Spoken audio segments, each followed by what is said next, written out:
తక్కువ బంగారం ఎక్కువ. BNR gold and diamonds, Vijayawada, Bengaluru, Vizag. Hi hello, welcome to Suman TV. నేను మీ రోషన్. నందూస్ వరల్డ్ అనకూడదు, నందూస్ స్కామ్ అని చెప్పాలి. ఎందుకంటే తెలుగు రాష్ట్రాలలో ఎంతోమంది ఆమెని అభిమానించారు, ప్రేమించారు. ఎక్కడో యూకేలో ఉంటున్నా కానీ కాంటెంట్ చేస్తుంటే సబ్స్క్రైబర్స్ వచ్చేసారు. అసలు ఆమెను పెద్ద ఎత్తున సెలబ్రేటింగ్ చేశారు. ఆమె ఇండియాకి వచ్చి ఇచ్చిన ఇంటర్వ్యూస్లో కూడా వ్యూయర్షిప్ కూడా మంచిగా ఉంది. అంటే ఏం మాట్లాడబోతుంది, తన ఫ్యామిలీ గురించి ఏం చెప్పబోతుంది, తన లైఫ్లో జరిగిన స్ట్రగ్లింగ్ గురించి, తర్వాత తను ఇంత పెద్ద సక్సెస్ఫుల్ ఉమెన్ అయ్యారు కదా, ఏం చెప్తారని అందరూ కూడా వెయిట్ చేశారు. ఎంతోమంది అంటే ఇంట్లో పనిచేసుకునే ప్రతి ఒక్క లేడీ కూడా ఆమెను చాలా ఇష్టపడ్డారు. కానీ వచ్చే డబ్బులు ఇంకా అంటే ఆ డబ్బులు ఎవరికైనా డబ్బులు వస్తుంటుంటే ఆశ అనేది పెరుగుతూనే ఉంటుంది, అది కామన్ ఎక్కడైనా. కానీ పక్కవాడిని మోసం చేసి పక్కవాడి జోబు కొట్టేసే అంత దారుణానికి ఆమె ఈరోజు పాల్పడ్డారనమాట. ఎంతోమంది జీవితాలు నాశనం అయిపోయినాయి అని చెప్పుకోవచ్చు కూడా చెప్పాలంటే. వాస్తవంగా కొంతమంది బయటకు వచ్చి మాట్లాడలేకపోతున్నారు, కానీ కొంతమంది బయటకు వచ్చి మాట్లాడిన వాళ్ళైతే ఎన్నో లక్షల రూపాయలు మేము ఇచ్చేసామని చెప్తున్నారు. మినిమం అంటే 20 లక్షల రూపాయలకు తక్కువ ఎవరు కూడా మేము ఇవ్వలేదని చెప్తున్నారు. అంటే ఆల్మోస్ట్ 100 మందికి పైగా మోసపోయారని ఇప్పుడు వస్తున్న సమాచారం ప్రకారం ఒక లిస్ట్ అయితే మనకు బయటకు వచ్చింది. దాదాపు అంటే 15 నుంచి 20 కోట్లు ఈ ఫస్ట్ అంటే ఎవరైతే బయటకు వచ్చారో వాళ్ళ దగ్గర నుంచే ఇంత జరిగింది. అంటే దాదాపు 3 years నుంచి ఈ స్కామ్ జరుగుతుంది. 3 years క్రితమే వాళ్ళ మీద ఆల్రెడీ FIR ఇక్కడ బుక్ అయింది. అప్పుడు పెద్ద ఎత్తున ఇది బయటికి రాలేదు కాబట్టి ఇది పెద్దగా తెలియలేదు. అంటే ఆమె చెప్పడం ఏంటంటే ఎక్స్‌ప్లోయిటేషన్ జరిగింది, మేము ఆల్రెడీ ఒక చిన్న వీడియో అప్పుల్లో పెట్టామని చెప్తున్నారు. కానీ ఇప్పటికి కూడా ఇంత పెద్ద ఎత్తున ఇంత పెద్ద స్కామ్ జరిగిందని వాళ్ళ మీద ఆరోపణ అని ఆమె అంటుంది. కాబట్టి కనీసం మరి వాళ్ళ ఛానల్లో అన్ని రకాల వీడియోలు చేసేటప్పుడు ఆ వీడియోకు ముందు, ఆ వీడియోకు మధ్యలోనో, ఆ వీడియో లాస్ట్లోనో పిల్లలు ఎవరు కూడా నమ్మి డబ్బులు ఇవ్వద్దు, లేకపోతే ఇక్కడ వీసా కోసం ట్రై చేసే వాళ్ళు ఎవరు కూడా డబ్బులు ఇవ్వద్దు, మా పేరు చెప్పి కొంతమంది కంపెనీస్ పెట్టి మమ్మల్ని కావాలని మా పేరుని బదనాం చేస్తున్నారని చెప్పలేదు కూడా. ఎందుకంటే వాళ్ళు చెప్పలేదు, అది పక్కన పెడితే కొన్ని ఆమె నాతో మాట్లాడి నేను part 2 ఏదైతే చెప్పానో ఆ part 2 కూడా డెఫినెట్గా రిలీజ్ చేస్తాను ఈరోజు. అంటే తన వర్షన్ విన్నాను నేను ఫస్ట్. అంటే ఇది ఎప్పుడు జరిగింది, దాదాపు May 14, 13 అప్పుడు జరిగింది. నేను part 1 ఏదైతే రిలీజ్ చేశానో అది కూడా అప్పుడు మాట్లాడిందే. అంటే ఆమె మీద వస్తున్న ఆరోపణలు అని ఆ రోజు నాకు తెలుసు కాబట్టి అసలు ఆమె ఏం చెప్తారో వినాలి ఫస్ట్ ఆఫ్ ఆల్. నేను ఆ రోజే ఫోన్ చేసి మీరు అట్లా చేశారు ఇట్లా చేశారని గొడవ వేసుకుంటే ఆమె ఉన్నది మాట్లాడదు కదా, అసలు ఏం జరిగిందో కూడా మాట్లాడరు వాళ్ళు. అండ్ ప్యానిక్ అయిపోతుంటారు. అంటే ఈ విషయం లాగటం కోసం, ఛానల్లో వేయటం కోసం నన్ను కావాలని అదే డెఫినెట్గా తను మాట్లాడాల్సిన వర్షన్ అయితే మాట్లాడరని చెప్పేసి ఆ రోజు నేను క్లియర్గా తన వర్షన్ విందాం, అసలు ఏం జరిగిందో విందామని నేను ఆ రోజు క్లియర్గా మాట్లాడటం జరిగింది. తను మాట్లాడింది దాదాపు ఒక 30 minutes ఫోన్ కాల్ అనమాట. ఫస్ట్ పార్ట్ రిలీజ్ చేశాను, సెకండ్ పార్ట్ ఆల్మోస్ట్ 18 minutes ఉంది, నేను రిలీజ్ చేస్తాను. దానికన్నా ముందు కూడా ఎంతోమంది UK నుంచి ఫస్ట్ కాంటాక్ట్ అయింది కూడా మనకే. ఎందుకు కాంటాక్ట్ అయ్యారు అంటే, సుమన్ టీవీ అంటే న్యాయం జరుగుతుంది, అట్లీస్ట్ మాకు ఈ విషయాన్ని పబ్లిక్లో తీసుకెళ్ళటం ఈజీగా ఉంటుంది, ఈ ప్లాట్ఫామ్లో ప్రతిదీ కూడా గట్టిగా మాట్లాడతారు అని చెప్పేసి చాలామంది మనకి విక్టిమ్స్ మాట్లాడటం జరిగింది. వాస్తవంగా చెప్పాలంటే నేను కూడా ఒక ప్లాట్ఫామ్ అంటే సుమన్ టీవీ అనే ఒక ప్లాట్ఫామ్లో ఉన్నాను కాబట్టి నాకు మించి ఎక్కువ మాట్లాడాలన్నా మాట్లాడలేను. వాస్తవంగా చెప్పాలంటే ఈ సొసైటీలో జరుగుతున్న ఎన్నో ఇష్యూస్ మీద ఇంకా చాలా గట్టిగా గలం విప్పాలని నాకు ఉంటుంది. కానీ నేను కూడా ఒక ఆర్గనైజేషన్లో పనిచేస్తున్నాను, ఎంతవరకో ఒక లిమిట్స్ ఉంటాయి కాబట్టి ఆ లిమిట్స్ దాటి కూడా మాట్లాడలేకపోతున్నాను. నిజంగా సొసైటీలో జరుగుతున్న ఎన్నో ఇష్యూస్ మీద ఇంకా గట్టిగా మాట్లాడాలనిపిస్తుంది. అంటే నేను చెప్పేది అదేదో బూతులు తిట్టి కాదు, డెఫినెట్గా గట్టి వాయిస్ వినిపించాలనిపిస్తుంటుంది నాకు కూడా. చాలా టైమ్స్ అనిపించింది అసలు ఓన్ ప్లాట్ఫామ్ అయితే ఇంకా చాలా ఇష్యూస్ మీద నేను ఫైట్ చేయొచ్చు అని. కానీ తప్పదు, అంటే కొన్ని ఆర్గనైజేషన్లో నేను కూడా చేసేటప్పుడు కొన్ని లిమిట్స్ ఉంటాయి, తప్పదు. ఇంకా కొంతమంది ఉంటారు, ఇంకా పర్లేదు నాకు సొసైటీలో ఒక పేరుంది కాబట్టి అట్లీస్ట్ 2 తెలుగు రాష్ట్రాలలో కొంతమంది వీడియోలు తీయమని చెప్పడానికి కూడా కాల్ చేయడానికి జంకుతారు అనమాట. అవసరమా? నేను క్లియర్గా చెప్తాను, ఇష్యూని నేను 1కి 10 సార్లు క్షుణ్ణంగా పరిశీలించిన తర్వాత దాంట్లో నిజం ఉందంటేనే నేను దిగుతాను. లేకపోతే అటు ఇటుగా ఉందంటే డెఫినెట్గా అంటే విక్టిమ్స్ కూడా మాట్లాడే తీరు కావచ్చు, లేకపోతే వాళ్ళ వైపు క్లియర్గా ఇదని తెలియకుండా నేను మాట్లాడటం మంచిది కాదని చెప్పి నేను ఏ ఇష్యూని కూడా పెద్దగా బయటికి మాట్లాడను, తొందరగా ఆలోచించి మాట్లాడతాను. ఎందుకంటే ఒకటికి 10 సార్లు ఆలోచించి మనం ఒక ఇష్యూ మీద ఫైట్ చేస్తున్నామంటే దాంట్లో నిజం ఉందంటేనే. ఇన్ కేస్ ఫైట్ చేసిన తర్వాత దీంట్లో నిజం లేదు, ఇదంతా ఫేకు, ఎలిగేషను, కావాలని మా మీద నిందించే మాటలు చెప్పాడు అనే మాటలు తీసుకోవాల్సి వస్తుందని నేను మాట్లాడను.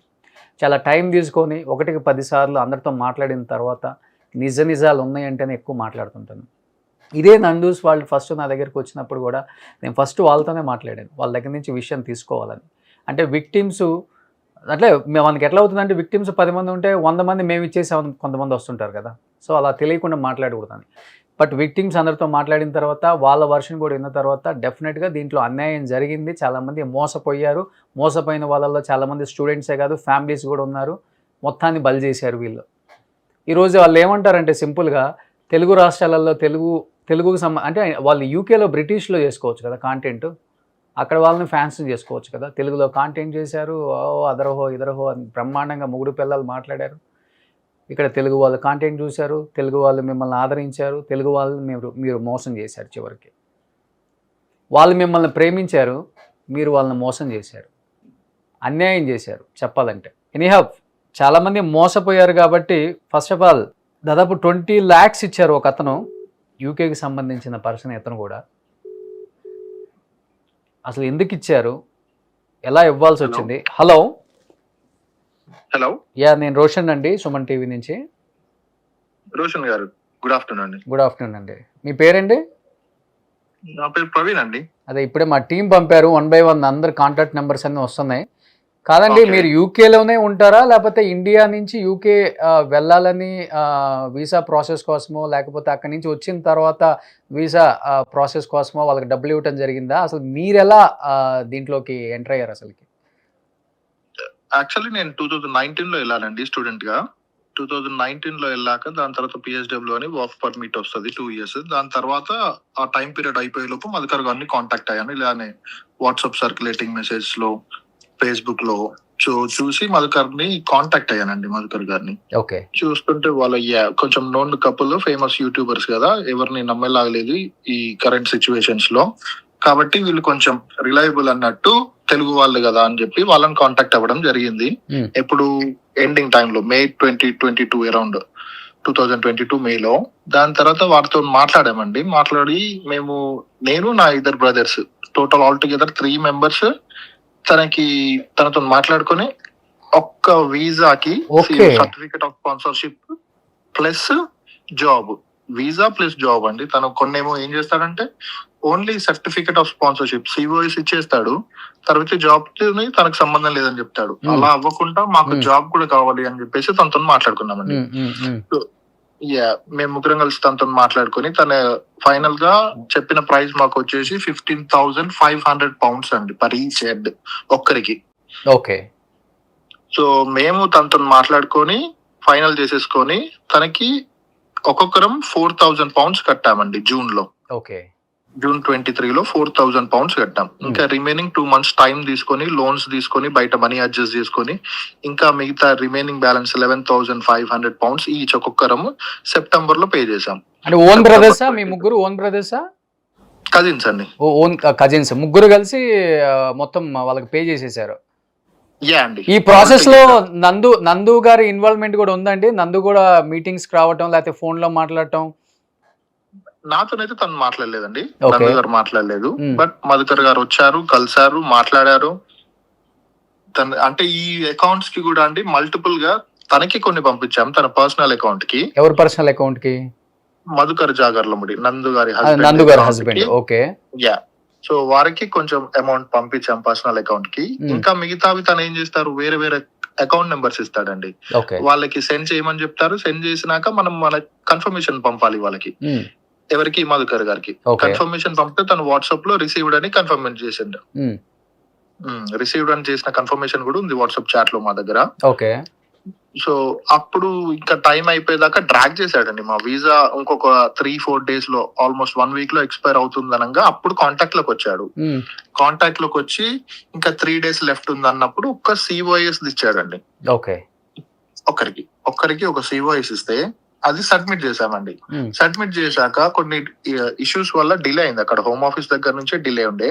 సో నాకు ఇంకా లేట్ అవుతుంది, డిసిజన్ రాలేదు, జాబ్ లేదు, సఫర్ అవుతున్నా అని చెప్పేసి నేను ఏం చేశాను, అక్కడ లోకల్ ఎంపీ గారిని కలిశానండి.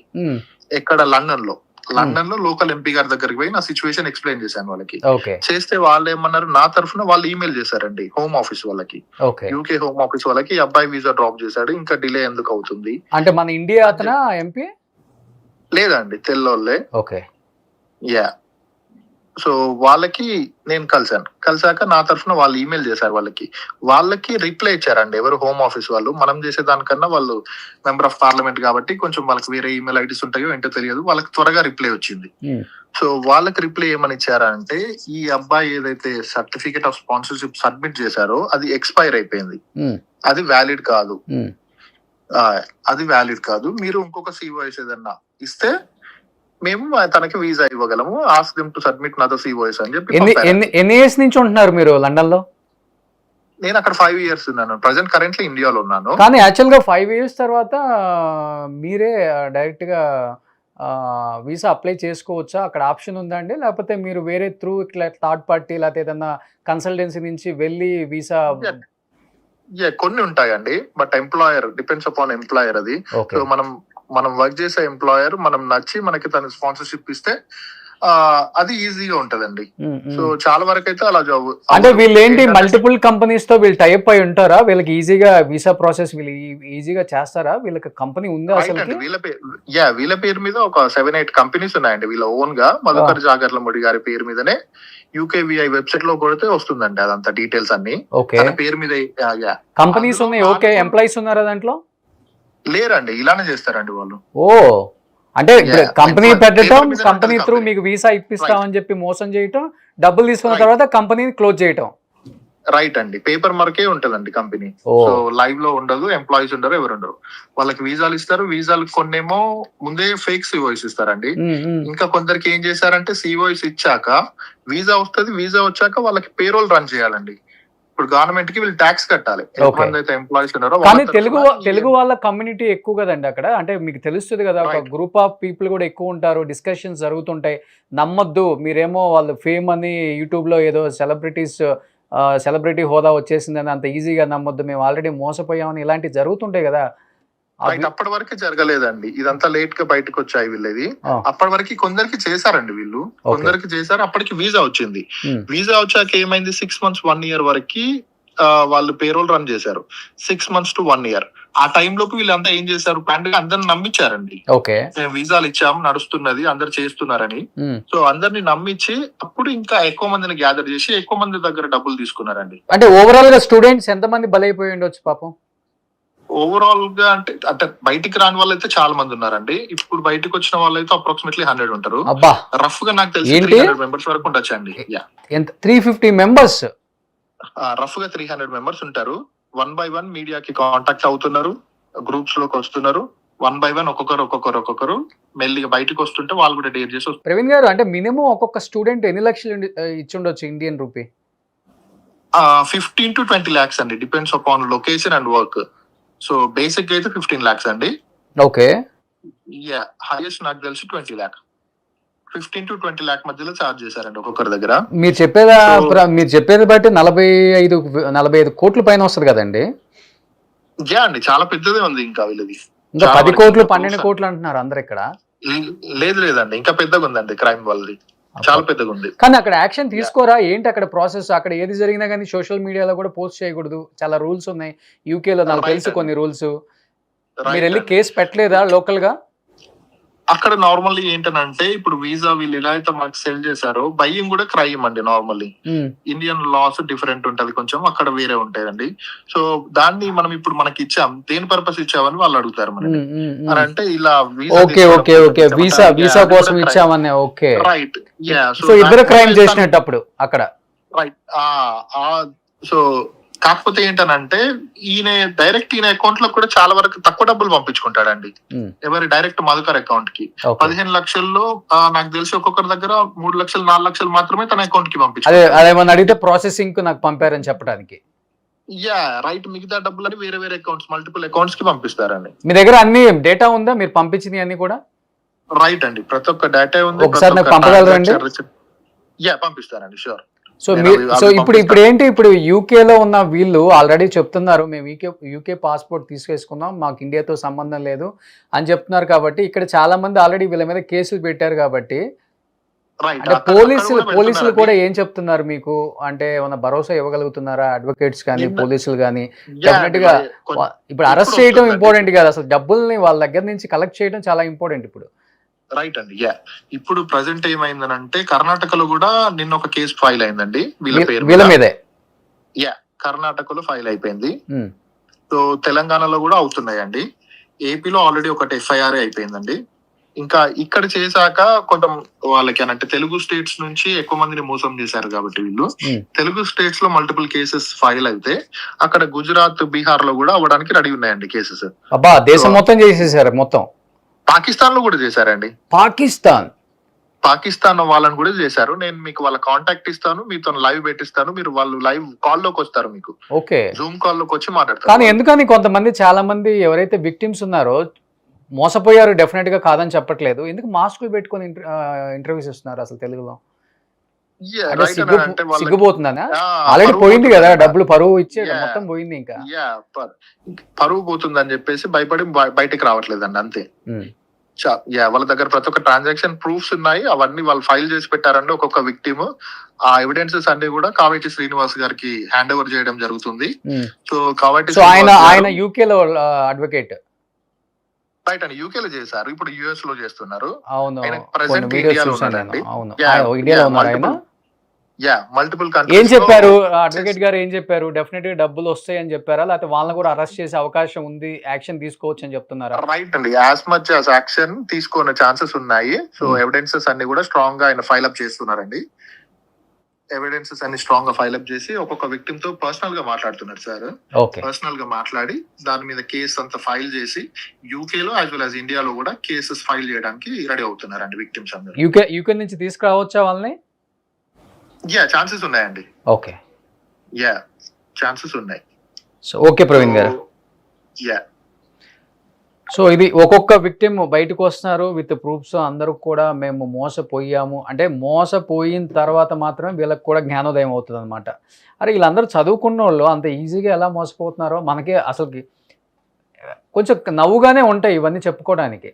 చదువుకున్న వాళ్ళు, విద్యావేత్తలు, ఎంతోమంది జాబులు చేసేవాళ్ళు, కొంతమంది బిజినెస్ మ్యాన్స్, వాళ్ళు కూడా డబ్బు ఇస్తే పని అవుతుంది, అది అయ్యే కాడ అవుతుంది, ఇక్కడ కాదు అయ్యేది.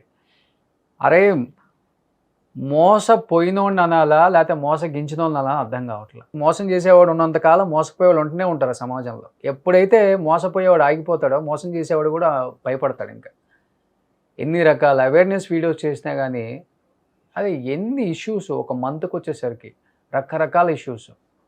కెమెరా ముందుకు వచ్చేవే ఇన్ని కనపడుతుంటే కెమెరా వెనక ఎన్ని అజ్ఞాతంలోకి వెళ్ళిపోతున్నాయి ఇంకా. బట్ ఇంకా చాలామంది విక్టిమ్స్ ఉన్నారు. 1 by 1 అందరితో మాట్లాడదాం, డెఫినెట్గా ఫైట్ చేద్దాం.